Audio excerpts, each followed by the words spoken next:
Au chapitre de l'actualité, Green Invest Africa rassemble les acteurs du développement durable autour d'un afterwork d'échange et de motivation. Et récemment, l'association des femmes héroïnes des Sankrour a officiellement lancé ses activités. On en sait davantage dans ce journal. Et bienvenue sur la télé utile, c'est l'heure du journal. Merci de votre aimable attention. Green Invest Africa a rassemblé les acteurs du développement durable autour d'un afterwork d'échange et de motivation. Retour sur une rencontre où l'avenir du verre en Côte d'Ivoire était au cœur des discussions. Un Green Afterwork où se retrouvent des acteurs du verre a réuni une trentaine de partenaires ce jeudi 19 décembre au siège de Green Invest Africa, l'initiatrice de cette rencontre.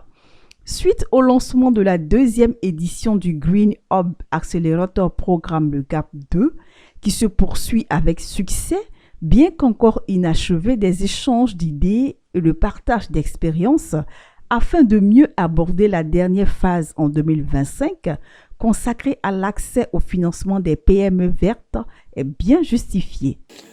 Écoutez, nous sommes actuellement en fin d'année.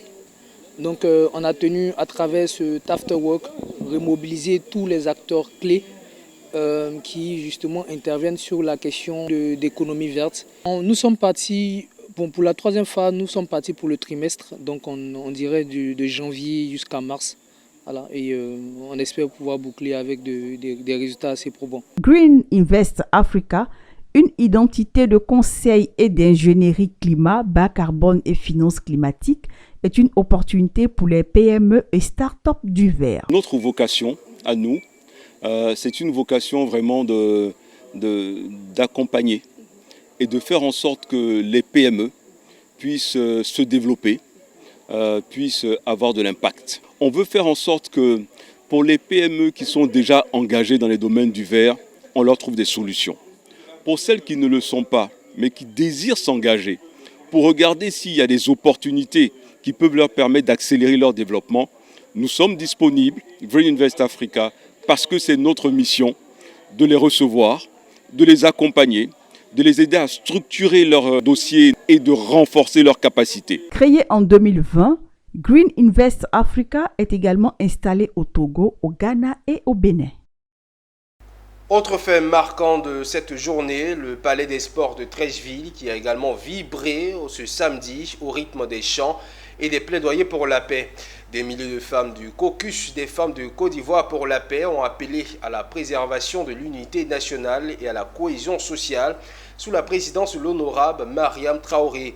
Ce fut ainsi le coup d'envoi de la grande caravane de la paix et de la cohésion sociale sans distinction de bord politique, religieux et ethnique. Aïssa Takone.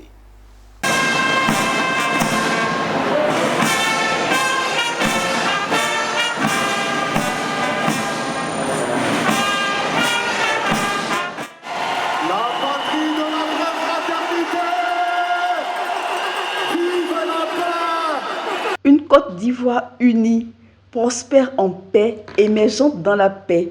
Samedi 11 janvier 2025 au Palais des Sports de Treichville. Une grande mobilisation de la journée de célébration de la paix et de la cohésion sociale, couplée au lancement de la caravane de la paix, ont réuni plus de 30 000 sympathisants venus de différents horizons du pays sans distinction de bord politique, religieux et ethnique. Des mains de maître du caucus des femmes de Côte d'Ivoire pour la paix, piloté par l'honorable Mariam Traoré avec l'approbation de toutes les structures de la République.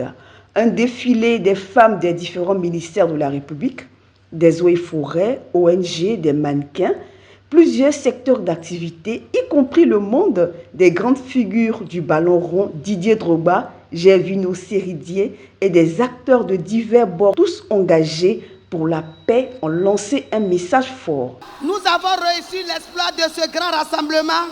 Nous avons déplacé des montagnes pour la cause de la paix. Mesdames et messieurs, chères sœurs, regardez cette belle marée blanche des femmes ivoiriennes venues dire d'une seule voix leur attachement à la paix.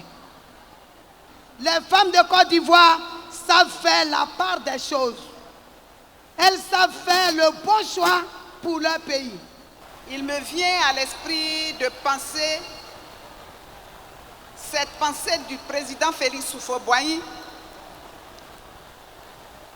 qui disait, et je cite, « La paix n'est pas un vain mot, mais un comportement. » La particularité aujourd'hui, c'est que vous avez les femmes de Côte d'Ivoire dans leur diversité, mais réunies pour une seule cause,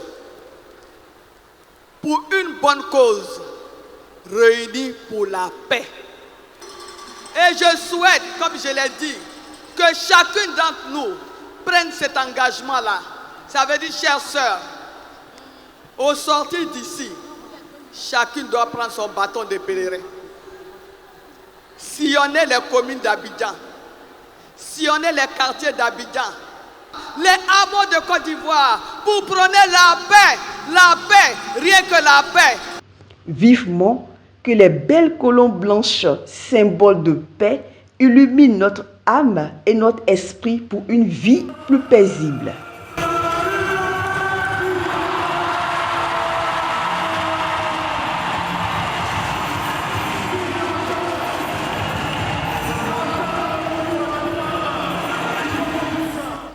Les échos de la célébration de la paix organisée par le COFEM-CIPL résonnent fortement.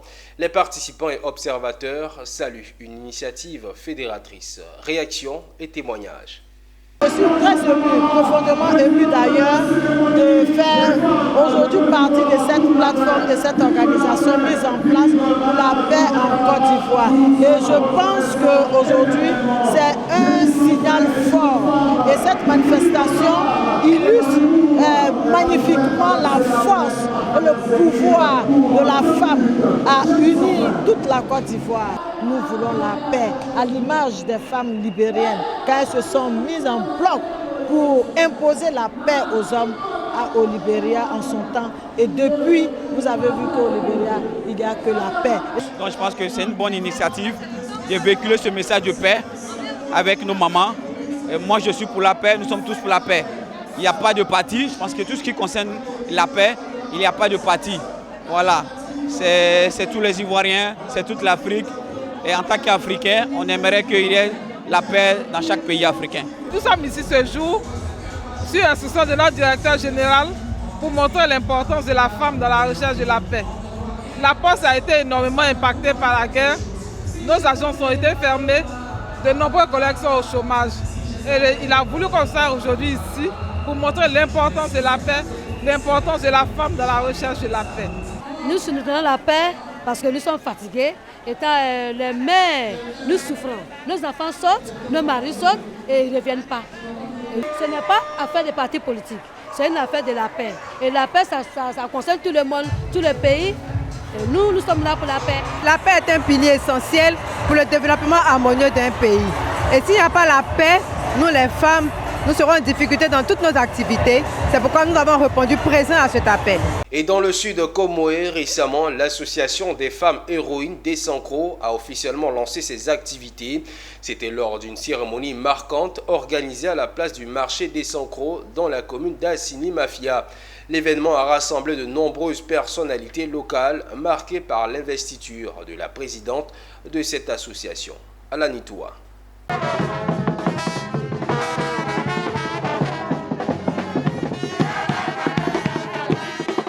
Les femmes des Sankro ont décidé de prendre leur destin en main.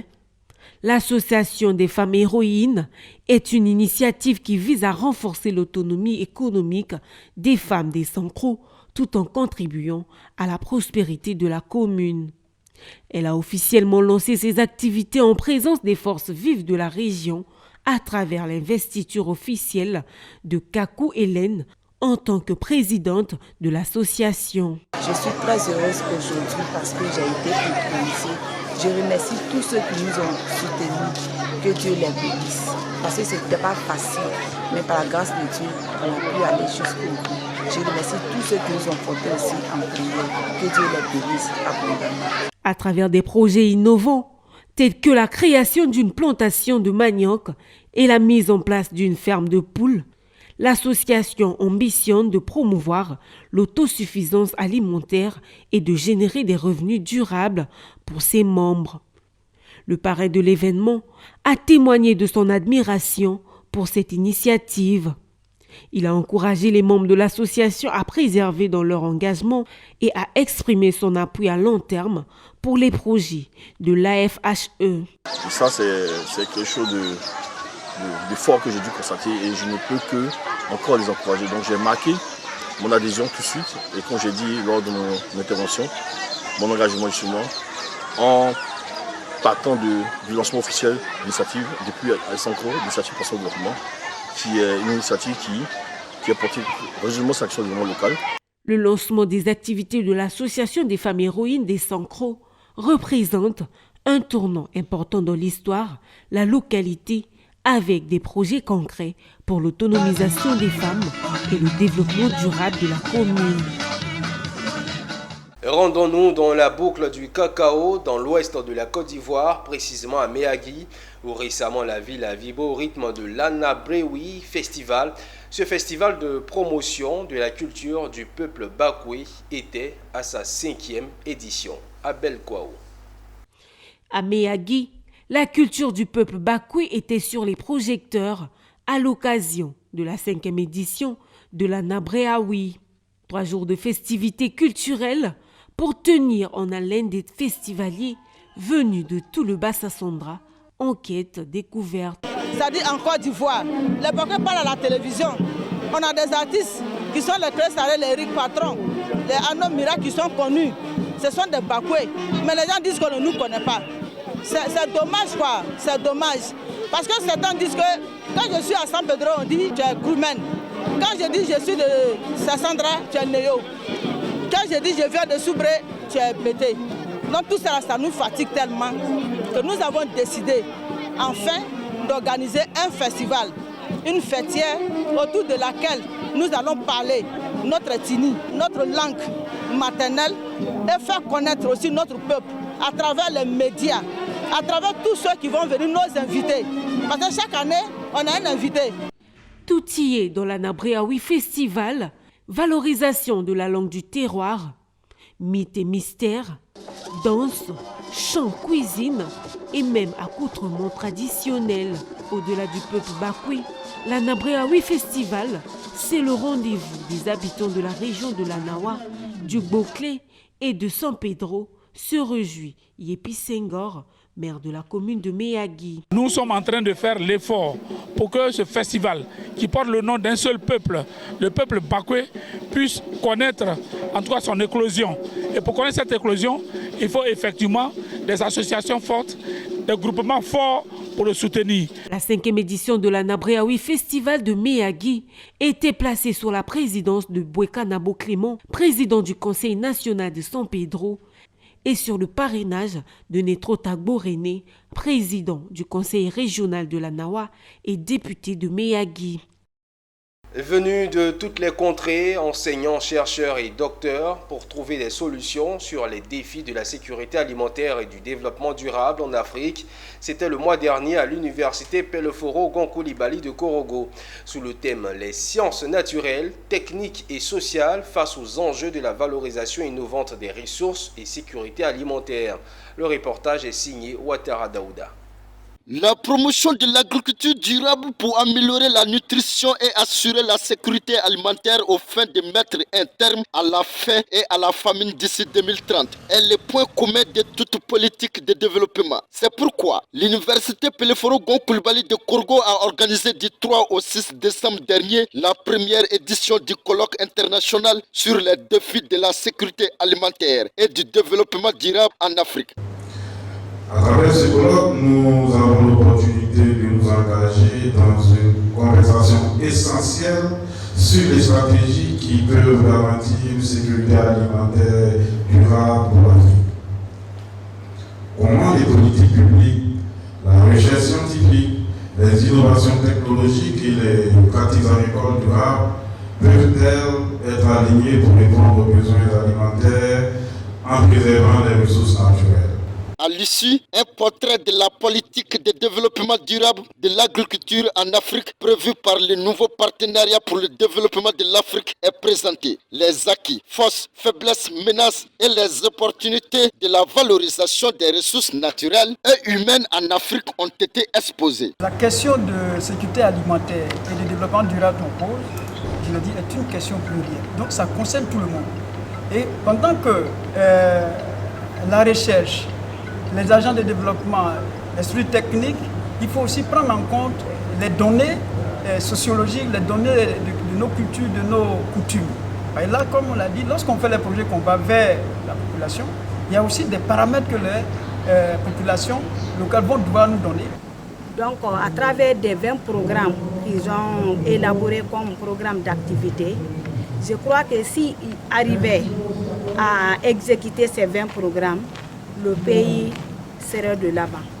Et surtout, moi, je remercie les autorités de la Côte d'Ivoire.